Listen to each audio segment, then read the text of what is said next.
자, 지난 시간 정리해서 취득세 부담을 해서 오피스텔 선호도 확대가 되고 있어요. 실질적으로. 자, 아파트 규제가 되다 보니까 올 상반기 때 다세대나 오피스텔 매매 거래량이 상당히 늘어났습니다. 오늘 이제 퍼센티지까지 갖고 오진 않았지만요. 오피스텔은 취득세 부담에서 좀 빠져나갈 수 있는 요소가 있기 때문에 현재 기준에서는 메리트가 있습니다. 다세대하고 오피스텔은요. 자, 그러면 또 다른 질문을 던질 수 있죠. 그러면 다세대 오피스텔도 가격 많이 오르면 규제가 되지 않을까요? 그렇죠? 규제될 수 있겠죠. 하지만 현재 시점에서는 정부에서 아파트 규제를 줄 때 다세대 오피스텔에 대해서 규제에 대해서 특별한 언급은 아직은 안 했습니다. 임대사업자. 자, 주택 임대사업자 4년짜리 있고 8년짜리 있었죠. 지금 어떻게 됐죠? 4년짜리 단기 없어졌어요. 8년짜리도 이제 안 되고 10년짜리만 남았죠. 그리고 아파트는 임대사업자 자체가 불가해요. 그러면 4년짜리, 8년짜리 없어요. 10년짜리인데 다세대 오피스텔은 살아남았어요. 그러니까 임대사업자가 아예 없어진 게 아니고 다세대 오피스텔은 살아남았죠. 그래서 질의응답 시간에 들어갑니다. 질문이. 뭐라 들어가냐? 다세대 오피스텔은 왜 빠졌나요? 국토부 1차관이 대답하는 경우는 대다수 부동산 상승의 대다수는 아파트로 보기 때문에 현 시점에서는 다세대 오피스텔에 대한 계획은 없다. 물론 반대로 생각하면 하지만 다세대 오피스텔 가격 상승률이 오르면 규제는 들어갈 수 있겠죠. 반대로 생각하면 그걸 또 한 번 더 역으로 한 번 더 생각해 보면 그러면 다세대 오피스텔 오를 가능성이 상당히 높아졌기 때문에 지금 사는 거랑 나중에 더 오르고 사는 거랑 당연히 오르기 전에 사는 게 낫겠죠. 많은 사람들이 두 가지 컨셉입니다. 아파트 규제가 심해졌어요. 당시에 서울이 투기지구, 투기과열지구 잡혔을 때 많은 분들이 어떻게 투자를 했죠? 투기지구, 투기과열지구가 아닌 지역에 투자를 했죠. 자, 6월 6.17 부동산 대책 전에 인천, 제가 말씀드렸습니다. 인천 서구, 청라 쪽이나 남동부 지역들 집값 계속적으로 빠르게 오릅니다. 타지에서 매입하는 현황들이 많았어요. 그리고 투기 과열지구로 딱 잡히는 순간 거래량을 뚝뚝 힙니다. 이해되시죠? 그러면 경기도 수도권도 규제가 들어갔어요. 이제는 조정 대상 지역 웬만한 지역 다 들어갑니다. 그러면 두 가지가 있겠죠. 조정 대상 지역이나 투기지구나 투기 과열지구가 아닌 지역에 투자를 하거나 아니면 아파트라는 규제를 벗어난 다른 대체 부동산 상품을 투자를 하겠죠. 자, 첫 번째, 지방에 투자하는 분들이 많을까요?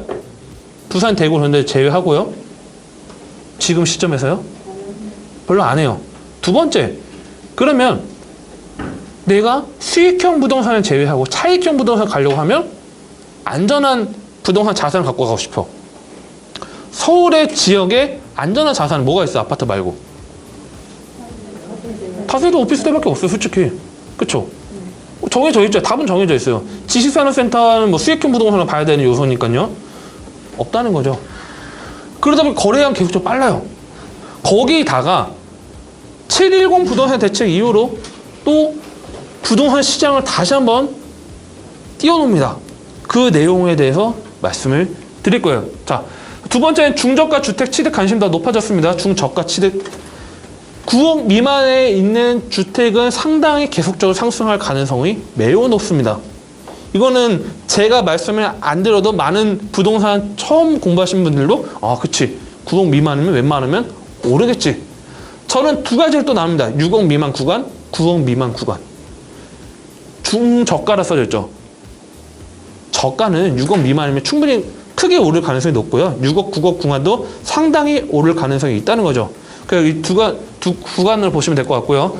그다음 비인기 주택 매도 후 인기 지역 매입하면서 아까 말씀드린 내용입니다. 자, 2년 이상 부동산 보유가 이제 필요해졌죠. 양도세가 확대가 됐기 때문에요. 그다음에 고가 주택 보유 시 종부세 부과 함유도 확대가 됐고, 그래서 4년 주기로 소액으로 단기적 차익 투자. 이건 무슨 말이냐? 자, 10억을 벌었습니다. 부동산으로. 세금을 많이 들까요? 적게 들까요? 집이 한 세 채 있어요. 많이 양도에 대한 양도세를 제출을 해야겠죠. 내야겠죠. 납부를 해야겠죠. 반대로 7천만 원을 벌었습니다. 세금 구간이 높을까요? 많지가 않다는 거죠. 그러면 어차피 규제가 있다면 차라리 내 돈 크게 한 방 투자하는 게 아니고 작은 돈으로 길게 투자하는 빠른 회전을 할 수 있는 그런 부동산 투자 방식이 강화될 거라는 거죠.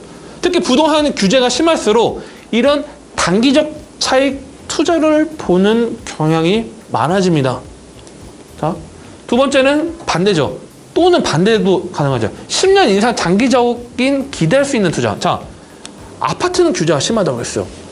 자, 근데 10년 이상 다세대 장기적 투자하는 이유는 뭘까요?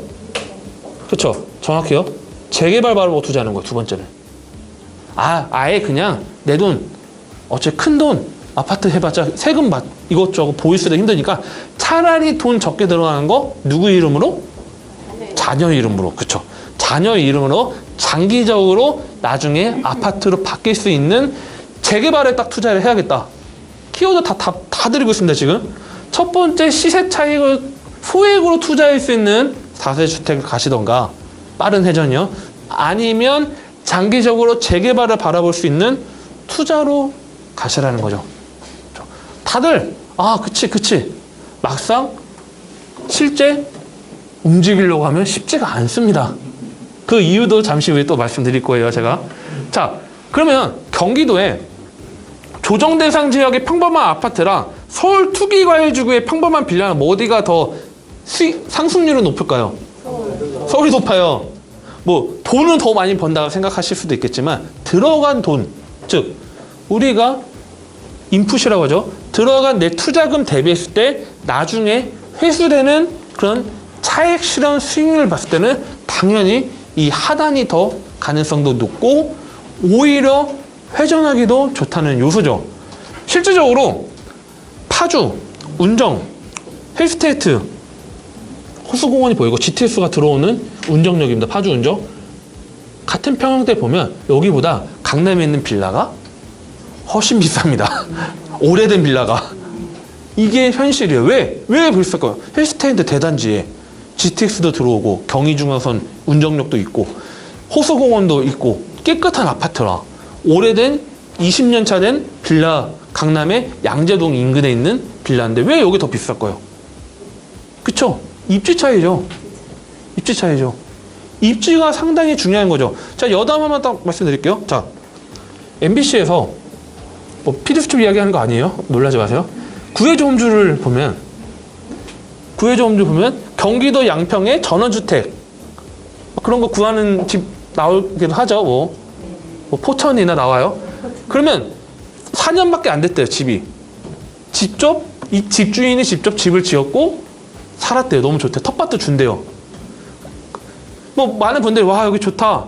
심지어 와 여기 너무 좋아지는데 나도 살고 싶은데 생각하시는 분들 많지만 전 반대로 생각해요. 왜 저 집주인은 왜 4년 만에 집을 팔고 나올까? 왜 나올까요? 꼭 보면 많이 나와요. 왜 이 집주인은 그렇게 좋은 집인데 왜 4년 만에 나갈까? 왜 나갈까? 그렇게 자기가 직접 지었는데 왜 그럴까요?